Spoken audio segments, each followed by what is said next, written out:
Hello students, welcome to my channel. Class 10th physics chapter number 1 light का ये last part होने जा रहा है and this is the part 15। इस पार्ट में हम साइन कन्वेंशन के बारे में जानेंगे, lens formula, magnification and power of lens. तो चलिए स्टूडेंट्स, हम अपनी वीडियो को स्टार्ट करते हैं।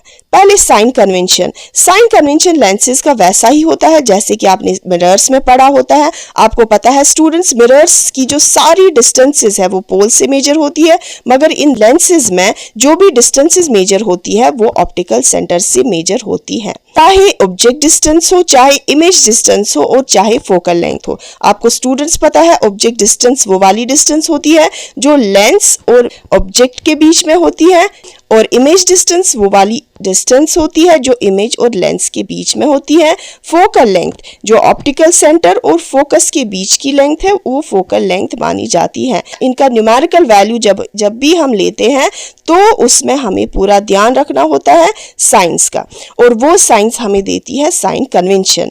और आपको स्टूडेंट्स याद रखना है दो तरह की लेंसेज है, ये आपको पता है, कन्वेक्स और कनकेव। कन्वेक्स लेंस की जो फोकल लेंथ है वो होती है पॉजिटिव में, और कनकेव लेंस की जो फोकल लेंथ होती है वो होती है नेगेटिव में। क्योंकि स्टूडेंट्स आपको पता है जब भी लाइट रेज इन्फिनिटी से पैरेलल आती है वो कन्वर्ज होती है फोकस पर, और यहाँ पर जब लाइट रेज इन्फिनिटी से आती है पैरेलल लाइट रेज वो डाइवर्ज होती है और वो अपीयर टू मीट होती है फोकस पर। अब इस कन्वेक्स लेंस का जो फोकस होता है वो right side to the lens होता है, इसीलिए इस कन्वेक्स लेंस की जो फोकल लेंथ होती है वो पॉजिटिव होती है, और कनकेव लेंस की जो फोकल लेंथ होती है वो नेगेटिव होती है, क्योंकि ये जो डाइवर्जिंग रेज है वो appear to meet होते हैं at the first focus। ये जो फर्स्ट फोकस लेंस का होता है वो होता है लेफ्ट साइड से, इसीलिए इसकी जो फोकल लेंथ है वो नेगेटिव में होती है। लेंस फॉर्मूला एक रिलेशन देता है हमें ऑब्जेक्ट डिस्टेंस, इमेज डिस्टेंस और फोकल लेंथ के बीच में, और वो रिलेशन है 1/v minus 1/u is equal to 1/f। तो आपको पता है मिरर्स की जो मिरर फॉर्मूला है वो है 1/v plus 1/u equal to 1/f, मगर यहाँ पर जो लेंस फॉर्मूला है वो नेगेटिव में होती है। ये चीजें आपको ध्यान रखनी है। जब भी आप न्यूमेरिकल वैल्यू ले, जब भी आपको v डालना होगा, v का न्यूमेरिकल वैल्यू u का या f का, तब आपको पूरा ध्यान रखना होता है साइंस का।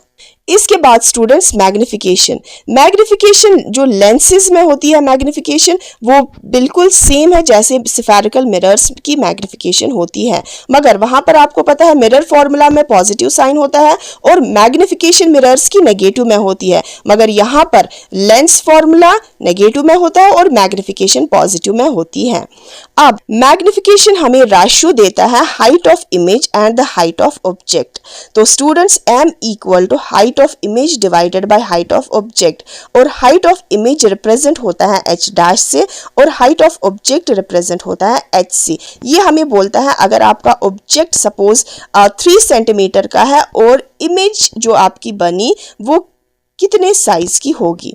इसके बाद स्टूडेंट्स यहाँ पर जो मैग्निफिकेशन लेंसेज में होती है ये ऑब्जेक्ट डिस्टेंस और इमेज डिस्टेंस से भी रिलेटेड है, और मैग्निफिकेशन बराबर है image distance divided by object distance. ये हमें इसका भी रेशियो देता है, या हम कह सकते हैं h dash divided by h या v divided by u। v is the image distance, u is the object distance. अगर मैग्निफिकेशन आपकी पॉजिटिव आई, पॉजिटिव में आंसर आया तो वर्चुअल एंड इरेक्ट, नेगेटिव में आंसर आया रियल एंड इन्वर्टेड। ये चीजें भी आपको दिमाग में रखनी है।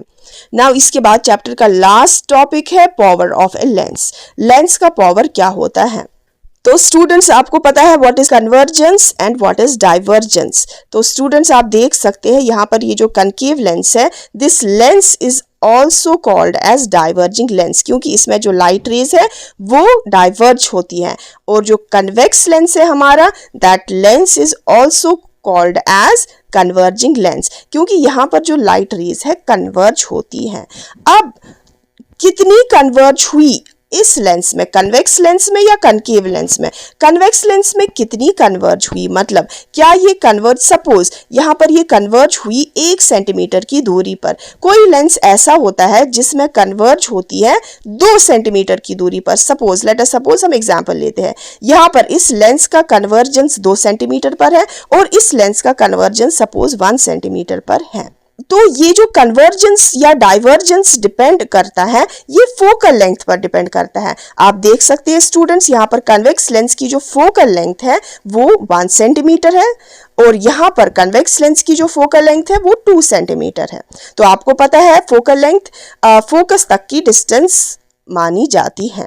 तो ये कन्वर्जेंस या डाइवर्जेंस किस पर डिपेंड करता है? फोकल लेंथ पर। अब आप स्टूडेंट्स मुझे बोल सकते हैं, अगर इस लेंस की फोकल लेंथ कम है तो इसका पावर क्या हो सकता है? क्योंकि पावर जो है that is equal to 1/f, मगर आपका जो फोकल लेंथ है वो किस में होना चाहिए? मीटर्स में। तो अगर पावर 1/f की होता है, f is the focal length, तो आप देख सकते हैं ये जो फोकल लेंथ है ये डिनोमिनेटर में है, मतलब this is inversely proportional to the focal length. अगर एक चीज बढ़ जाएगी तो दूसरी चीज घट जाएगी, क्योंकि इनवर्सली प्रोपोर्शनल है। तो आप देख सकते हैं यहाँ पर अगर पावर ज्यादा होगा तो फोकल लेंथ कम होगी, अगर फोकल लेंथ कम होगी तो पावर ज्यादा होगा। यहाँ पर आप देख सकते हैं अगर इस लेंस की जो फोकल लेंथ है वो कम है इस लेंस से, तो इस लेंस का पावर जो होता है वो ज्यादा होता है, मैक्सिमम होता है इस लेंस से। और अगर इस लेंस की जो फोकल लेंथ है वो ज्यादा है तो इसका जो पावर है वो कम होता है, क्योंकि इट इज इनवर्सली प्रोपोर्शनल। मगर आपकी जो फोकल लेंथ है that should be in metres. तो हम कह सकते हैं concave lens of very short focal length causes higher divergence। अगर किसी की फोकल लेंथ ज्यादा है तो उसका पावर कम है, अगर किसी लेंस की फोकल लेंथ कम है तो उसका पावर ज्यादा है। इसीलिए द डिग्री ऑफ कन्वर्जेंस और डाइवर्जेंस, इसीलिए हम कह सकते हैं जो पावर है that is the degree of convergence या डाइवर्जेंस।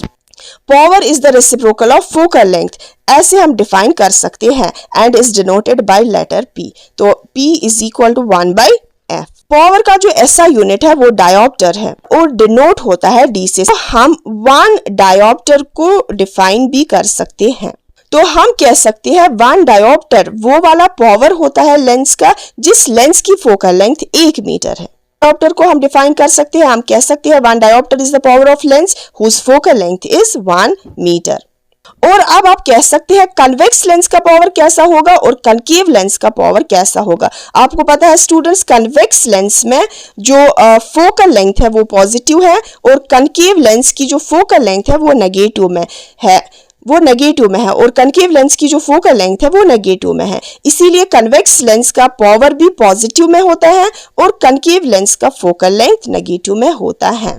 ऑप्टिशियंस जब करेक्टिव लेंस प्रेस्क्राइब करते हैं, सपोज मायोपिया के लिए या हाइपरमेट्रोपिया के लिए, तो तब वो उनका पावर डिनोट भी करते हैं, वो कोई न्यूमेरिकल वैल्यू देते हैं। लेट अस सपोज हम कहेंगे जो लेंस ऑप्टिशियंस ने प्रेस्क्राइब की है उसका पावर +2 डायोप्टर है, तो हमें पता होनी चाहिए अगर किसी ने +2 डायोप्टर कहा तो अगर पॉजिटिव साइन है वो उसका कौन सा लेंस है? Convex lens. तो अब आप आगे जाकर चैप्टर में पढ़ेंगे जो कन्वेक्स लेंस होता है वो हाइपरमेट्रोपिया के लिए यूज होता है और कनकेव लेंस मायोपिया के लिए यूज होता है। ये आपको आगे जाकर चैप्टर नंबर 2 में पढ़ना है, human I and colourful world. अगर आपके लेंस का पावर पॉजिटिव है तो स्टूडेंट्स वो कौन सा लेंस है? वो कन्वेक्स लेंस है। अगर आपके लेंस का पावर नेगेटिव है तो वो कनकेव लेंस है। ऐसे ही हम कह सकते हैं अगर आपका पावर -2 डायोप्टर है तो वो लेंस आपका कनकेव हो सकता है। फिर हम उसकी फोकल लेंथ निकाल सकते हैं क्योंकि हमारे पास फॉर्मूला है P is equal to 1/f, तो फोकल लेंथ मीटर्स में होनी चाहिए। तो स्टूडेंट्स ये बातें आपको अब याद रखनी है। अगर आपका कन्वेक्स लेंस है तो उसकी पॉजिटिव फोकल लेंथ है और उसका पावर भी पॉजिटिव ही होता है। अगर आपकी लेंस कनकेव है तो उसकी जो फोकल लेंथ है वो नेगेटिव में होती है और उसका पावर भी नेगेटिव में ही होता है। तो ये आपका लास्ट टॉपिक था इस चैप्टर का। तो स्टूडेंट्स मिलते हैं नेक्स्ट वीडियोस में नेक्स्ट टॉपिक्स के साथ। Till then good bye.